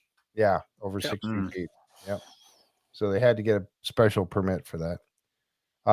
Here's everybody standing around talking about it again, and you see that there's those stones right here, marking yet continuation of that path. And there's just another look at it. But you go back, and again, I go back to the whole idea behind that path is why would you need something like that? Why in the world would the whole side of the swamp? Why would you need it? Exactly. Think of the I man. I was happy to see that they're going to cut a section out of that, do an archaeological section out of that path. Yes. Yes. I am too. I was pretty happy about that. I don't know if all these survey markers were all from the same time frame, Who knows? or if they found them all at the same area or dig, or are they from different parts? This one here you see is very dried out. These are all pretty well soaked still, not dried out. But anyway, they had been there on the table. Now, this is part of what I was talking about with Steve and his creation of these present survey. I guess it's just a survey map. I guess you'd call it that, I suppose. Yep. And look at all the stuff on here. And I spent a while just kind of being able to scroll in and read some of the stuff before we get to the important parts. Look at ring bolts found over here, ring bolts, pocket knife. There's pocket knife found right there. Some of the shoes, nails, axe heads. Heads, trench. Heads, the trench. Magnetic anomaly, electromagnetic anomaly. Winter ox shoes. Could open your own general store there, you know. Yeah, exactly. I mean, he's got everything marked on here. It's incredible. He's also the thing I found cool, but when he had the overlaying shot was we always talk about these 4-acre lots. Yes. Right. And they're not even close. Some of them are close. Some of them are 3 acres. I think the smallest one I saw was 3.1 acres. Yeah. Some of them are 4.5 acres. One of the lots was like 6 acres or something. Yeah. So they're not exactly, 4 acres. It's whatever they marked them off to be, and it came out to roughly, 3 to 4 acres, an average of 4 acres per lot, let's say. Yeah, exactly. That's a big paved area when you look at it in relation. It is. It truly is. Yeah, it's absolutely huge. This is that line right here. I'm going to just mark this for a second. Right here, this dotted line you see running down through here. This was the line that was created for all of the marking, the markers. Survey stakes. The survey stakes. Thank you. Sorry. Yeah, they're all marked there. Yeah. Every one of them. Yep. And look at them. There's a lot of them. So that's what that line is for, is those. Now you see this is the red line here. You see is Nolan's cross. The big thick line right here is Nolan's cross, because there's the wisdom cone B right there. You even got the elevation. And the size of the paved area. I mean, it was huge, and they found this whole big thing, and that was dated to 1200s. And then the ramp. That's even more convincing now that when you look at it that way, this was not done in one trip. Right. Like how many trips and how many years and, how many multi-generational people use that location to build it up like that? I think, like, in addition to them burying treasure, they had to have been doing rituals and other sort of initiations here, because it's got like such, like, why do Nolan's cross if you're burying treasure only? I don't know. It's that's a lot of work and a lot of planning and maybe it wasn't on those maps that we saw last night, but I was trying to find the muon wells. Oh, the bottom, and I couldn't find them. Yeah, I have not seen hydra hair of those ones that were on the bottom of the swamp. No, at all. They do have the EM anomalies here and here, the mag anomalies that they found that were spread around. But you notice this, all these little areas that are blocked out. Well, because they know you're going to come on and zoom in. Foiled again. But yeah, there's a lot of it blocked out. So it's important. That's the eye of the swamp, and it says something iron, something link. I don't know what that says up there, but chain link. Oh, maybe chain link. But all these cobble areas that they found, and look at that road. Look at the road. Now there's more. I mean, he's got more maps here. Here again, you see it, the paved area, and then the ramp that they found going up to this road the cobble path. Yeah, Scott Barlow. Yeah, he probably told him, Jeff's looking at that stuff. You better start hiding it. And those dates on those bags, don't let him read those dates. Scott, would you do that, Scott? I don't know. Anyway, so yeah, here, remember they found that ring bolt that was in that stone. That was a good one. In his cobble path, he just recently found the well and the wood that they found that was in there. Everything's marked on here. This is truly incredible. And the stakes, are those were those in the perfect north-south alignment, or You're on that line. Oh, I don't know about north-south. That I don't know. I thought he said one Maybe of this the line Yeah, right here. said One of the north-south, lines ran was like- north-south. Yep. Yep, there you go. It's Wow. crazy. Yeah. Mhm. Now they're way up here. This is what they found this time is way over here. So it goes way beyond the eye of the swamp. You've seen where they're at. They're on the other side of the road up there. And now they're finding that path, this path right here, likely continues right up through there. Those No, those it yellow looks like- stake marks that we saw in your earlier slide there. It looks like the Like they're lined perpendicular, out. Jim. It says 2x4 point. It's got the yellow block next to it, and it says 2x4 post. 2x4 post. This one?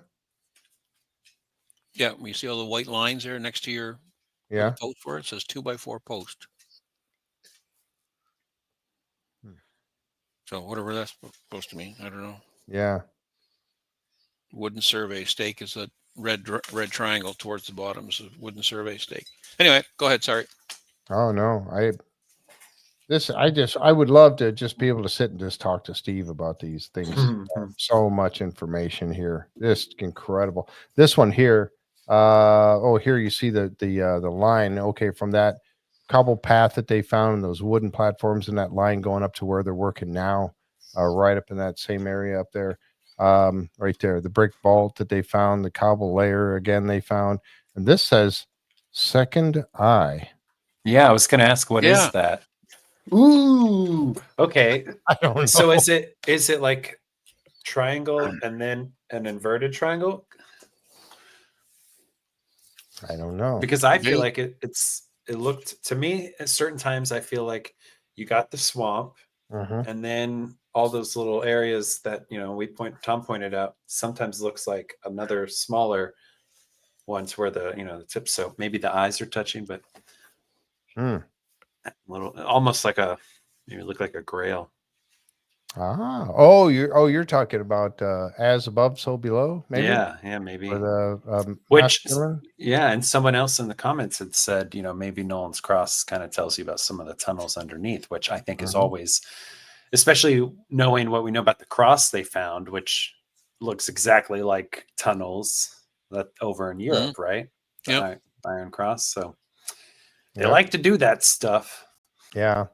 I saw this here old survey stake, and I was trying to read this. I thought it said old tunnel end, but I think it says old barrel end, actually. Oh. Yeah, it's hard to Yeah. read because you zoom in on it, gets all fuzzy, but interesting stuff in there. But there's so much information in all of this that's crazy. I really enjoy. Here's the one that Tom was talking about with the lots, and you can see these lots. How they vary in size: 3.67 acres, 3.45 acres, 4.32 acres, 4.25, 3.74. None of them are exactly 4 acres. And you see all these here. These are all stone walls that people had created. Remember, they were asking about the one down on lot 28, that ran up here. That they talk about that one quite, or they show it in lot 26 where it goes down to the little well, and all that. But we're always talking about, wouldn't they have known that was there? Yeah, they did. They've known it since they had Steve go out and map all this stuff to get them all. So, but again, here's that line going from the southeast corner of the swamp, the paved road coming out of the water, and then the road that heads all the way up and then continues all the way to the very north tip of the swamp, going off in that direction. Now, at one point that they did not find what I thought they found, where a road went off to the right as well, but then they had to stop because of the Mi'kmaq pottery that was found. And they were following a road up near where the pine tar kiln is too. Yes. Where they started finding a whole bunch of ox shoes. And there's a lot more to this road that they're not showing us that I bet you Steve has on this map. I just don't think that this is the only spot that they did the road. It's especially like how Doug Simmons and others have said, where it's like, this is connecting where they were encamping to the money pit. You can load, you can use ox all along the road. Well, you got to have ox all the way to the money pit, right? Like, Mhm. There's got to be more road. I don't believe Yeah. that this There's is roads. it. There's roads into the upland, and whether they needed rocks to build them or not, maybe the ground was solid enough that they didn't need rocks to build them. Yeah, That's the a good pine tar point. kiln was like right about in here. Yeah. I think, if I remember right. It might have been a little bit further north. It might have been up here. But they talked about a road that looked like it was heading that direction. Up in lot 15, and that's You're where only they gonna decided you're only on. going to use rocks where you need them, right? Right, Where you exactly. That's a good the point. ground is solid. You don't need rocks. Exactly. It You're right. becomes a dirt road then. Right. And you're going to need them when you're in the swamp area. So, Yep. And that mucky stuff in the swamp. So, but there you go. There's the map that we were talking about with Steve that ties this all together. All of these get tied together. And they made a comment about it running all the way over. Is it possible? And they have not proven this yet, but is it possible this there's our yellow dotted line that runs right across the top here would be their perspective if this tunnel or this road continued on and then, turned and went up this way and went all the way to lot 5. Mm-hmm. Now, I was looking at that when they mentioned that, and I thought, well, wouldn't you want to just come this way over to the money pit? I don't know. What would be the easiest route? And especially if you were, again, taking things off of a boat. Yeah, and keep if you're going to haul stuff back and forth, you get up into those other lots. What are the 2 highest lots? I forget the numbers now, but they're like 50 feet in elevation compared to That would be 25 or 30. 15, 16, and 17, basically. Right through here. Yeah. This would be your highest area, would be right up 15, in here. 16, 17 are 52 feet, 6 inches above sea level, and the other ones are 25 to 30. Right. So it's less of an uphill drag, I guess. Yeah. So if you could easily come down this way, there's your stone road, and then go all over to the money pit that way would probably be an easier route. If you're traveling back and forth to a barge or a ship or whatever too, that's in at those docks or wharfs or whatever you want to call them, you're going to go up along the edge of the swamp. You're going to try From camp to workspace. Yes, Kat. Yep. Yep. The compound. You're going to try and stay out of those places. Yeah. Yeah, exactly. And again, but you go back to this platform and all these things in there, that kind of leads me to think that maybe if this is stone platform right here,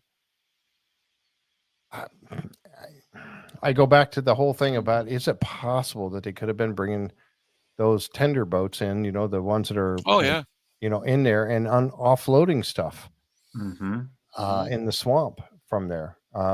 If the swamp was more water in it at one time, I don't know. I think it was. Yeah. Why else would you need that?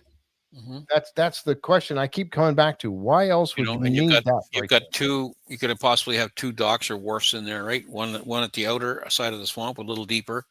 You could bring a bigger boat in to unload it, and one further in for your scows or barges that don't take as much water. Right. So was this 2 islands at one time? Was there a bigger inlet right there that for ships to come in? And Bill Post makes a good point. The water was definitely lower then. Yes. But we don't know how deep the swamp was. Correct. In my opinion, it wasn't a swamp at that time. It was a small open bay. Yeah. But why else would you need that subsequently become a swamp because the flow of water has been cut off? Yep. I keep going back to that. Why would you need this thing if it wasn't for unloading of something? I mean, that's a lot of work to build that thing. I can't imagine. Yep. So, all right, that's what we had this week, and hopefully we'll get to. I can't wait to get Steve on the show at some point when he can talk about this in more in detail, because it is truly there's still, I still believe that there's answers in that swamp yet to come, and it ties the Western Drumlin and the Money Pit, all that, it ties it all together. I think it really does. I mean, it's a giant pyramid on an island that has had a long history of all sorts of secret societies. Like, how can you not look in it? Right? Like, it's a man-made pyramid-shaped body of water. Yeah. Like what's on our dollar bill, right? Yeah. TT of Toronto, I don't remember, but I would have to ask if and who commissioned the guy to put that on the dollar bill? How deep did they say that barge was supposedly down? 20 or 30 feet or something? Yeah. I mean, they dug in there with the long reach excavator, the one on the floats. right? And they dug that thing out of sight. Yeah. I don't know. I don't know how deep that is. I would I'll have to check refer on it. back to Jeremy Church and Let's go look. Yeah. Burton Cosgrove and ask them because we had them on the podcast. We had a separate one just on the swamp stuff, and I honestly don't remember. I would have to look at my notes. Next time on the Curse of Oak Island, we get to see right there going into Aladdin's cave with the next case on. Looking forward to that one. I am really curious to see what they find in there. Wood. Looks like wood to me. Floating Wood to wood. me. And that's floating wood, so that would be a date range, right? But here we are, 123 feet 11 inches, and look what's on the bottom of that caisson. Wood. They got a lot of wood. Yeah, big wood. beans. Whoa. Now that was one of the big questions we had about Aladdin's cave when they put the sonar down there and they put the camera down there. Was there any wood in sight? The answer was no, but they did find wood organic residue in the water. They found wood organics in the water samples. Okay. So go ahead. If that caisson is marked 123 feet, how much is sticking up above the ground? 10 or 12 feet, probably. 10, 12 feet. Yes. Or more by the time you get through the bottom of the oscillator and things. You're probably 15 feet. Yeah. So you're down in the 110 range, 100, 100 to 110 range, which is kind of pay dirt for tunnels. That's where the Aladdin's cave was at that depth, if I remember correctly. So, and they got wood. That's huge to me. That means that Aladdin's cave, if this turns out to be honest, and that this is from Aladdin's cave, this clip, and they're not pulling a brass knob on us, then that means that they are definitely finding wood, and mankind was in Aladdin's cave. Yes. My goal for Aladdin's cave is more story, and history than treasure. I don't think we might not find the treasure here, but we're gonna find some answers. Pull me up something I can draw a conclusion from. So Yes. I was thinking about that today, where I was like, what do I want more? Like, would I want them to find the treasure and know, like, okay, we got all the gold out of there, but we still might never know who put it there? Or do I want to know, like, okay, the gold's out of reach, but we found some evidence and we know it's Templars and these people and all. Here's the thread that connects it all. And I was almost like, man, I think I would be more content leaving the treasure down there, and going after the story and getting that. But yeah, hopefully we get it all. I am with you on that. Absolutely. I'm one of those. I want them to find both. Mainly the treasure to vindicate themselves, and then of course they're gonna pull some shields and armor up, Jeff. Yep. Some Templar. That wood floating to me. Roberts, appreciate that, sir. Go ahead. That wood floating to me doesn't necessarily mean that it's new wood. It just means it's dry wood. Yeah. Right. Okay. Stuff that doesn't float is waterlogged. I can take a piece of spruce down and throw it in the water. Our family camp. And let it sit in the water all summer long, and it's going to sink. It's waterlogged. Yeah. So and there's no disrespect to anybody else, but just because a piece of wood sinks doesn't make it 600 years old. Correct. That's very true. Yep, very true.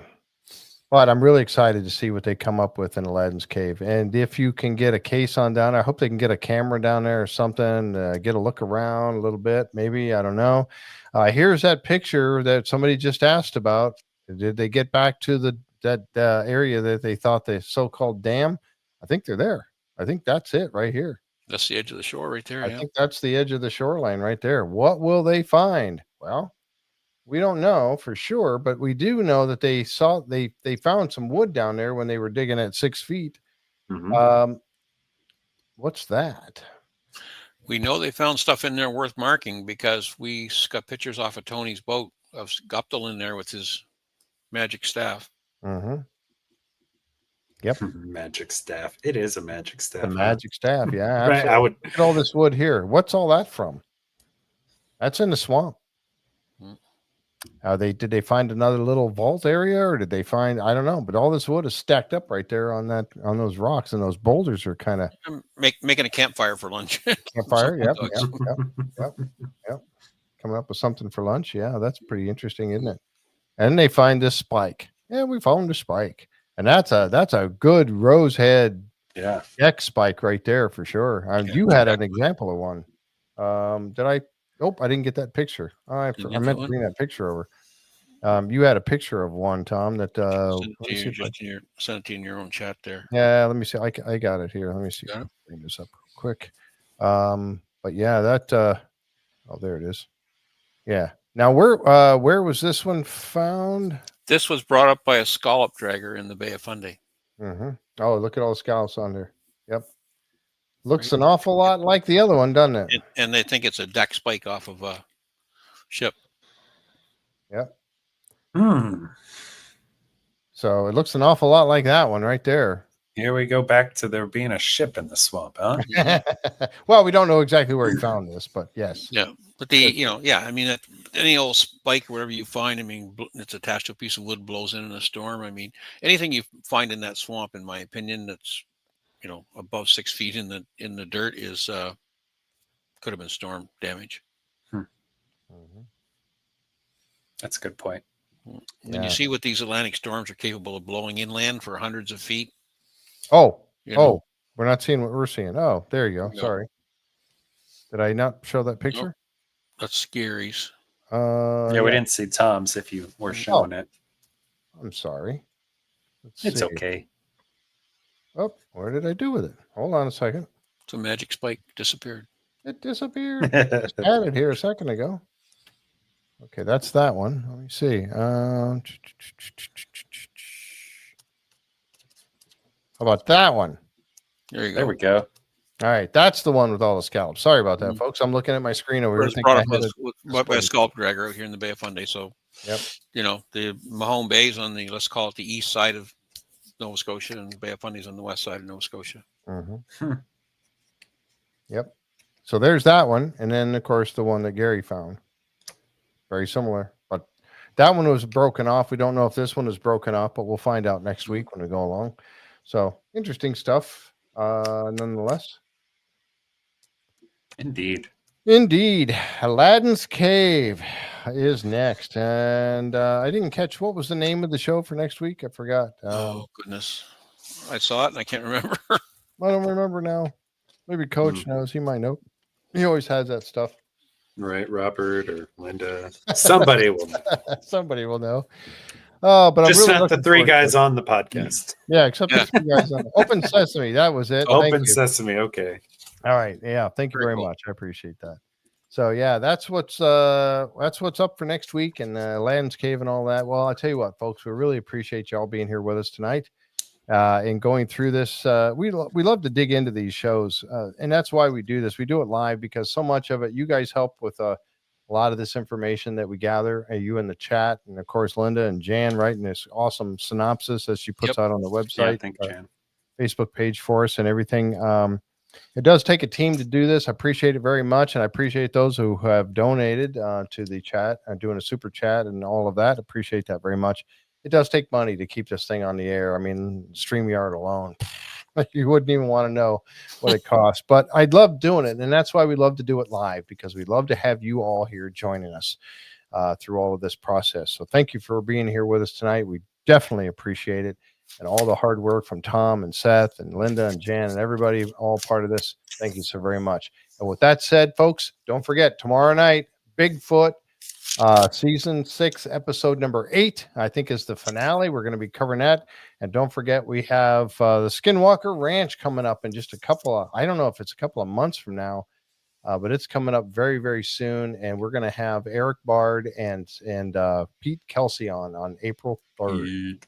That's going to be awesome. So we hope we catch you there. Don't forget to subscribe. Click on that thumbs up if you would. And we'll catch you next time right here on the J Free 906 podcast. Good night, everyone.